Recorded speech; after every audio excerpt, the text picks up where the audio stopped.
Hi everybody, this is a sequel to my other Tears of the Kingdom video, where I talked about how the Uka are going to be in TOTK, and there was just a new trailer, and I, of course, dissected it and made a video about it. This trailer, I think, focuses more on the villain than anything else.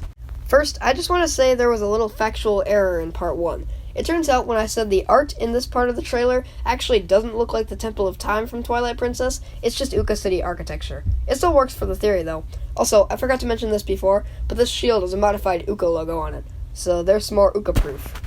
Now, on to the new theories. There's this new, strange, light green energy in both of the newest TOTK trailers. Link actually carries a little bit of it around with him, it seems.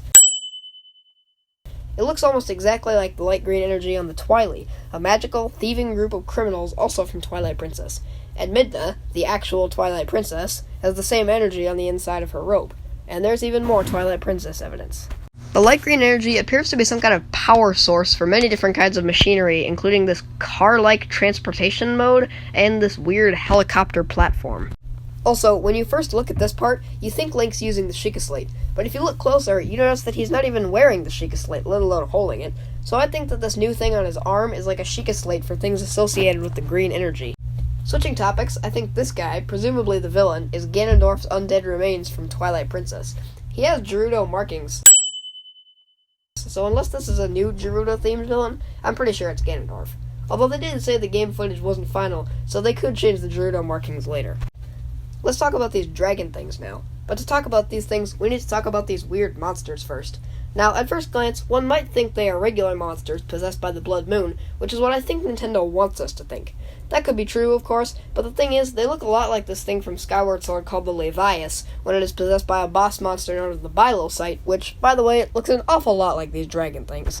And admittedly, I could be wrong about this whole Uka City thing. It could be the remains of Skyloft from Skyward Sword, partially proven by this little stable girl who refers to a city in the sky and giant birds ridden by people, and this giant goddess statue in the Forgotten Temple that many people believe is the ruins of the Temple of the Goddess from Skyward Sword.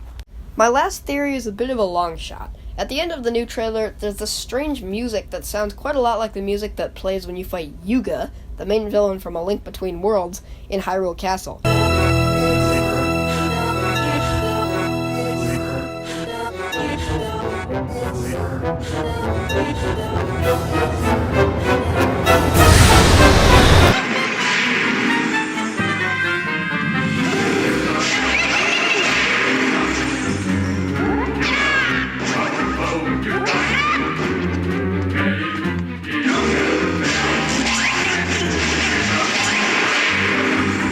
So this makes me think that Yuga could be in TOTK, although it seems unlikely given that this will presumably be the darkest Zelda game yet, and A Link Between Worlds is pretty cartoony. As for these weird blue-green tornadoes, I don't know what they are yet, but I'm working on it.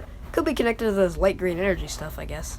Anyway, these things I'm pretty sure will be in Tears of the Kingdom. By the way, this will probably be the last Zelda video I do in a while, because they're really time-consuming to make. Just comment if you think I should do a specific kind of video.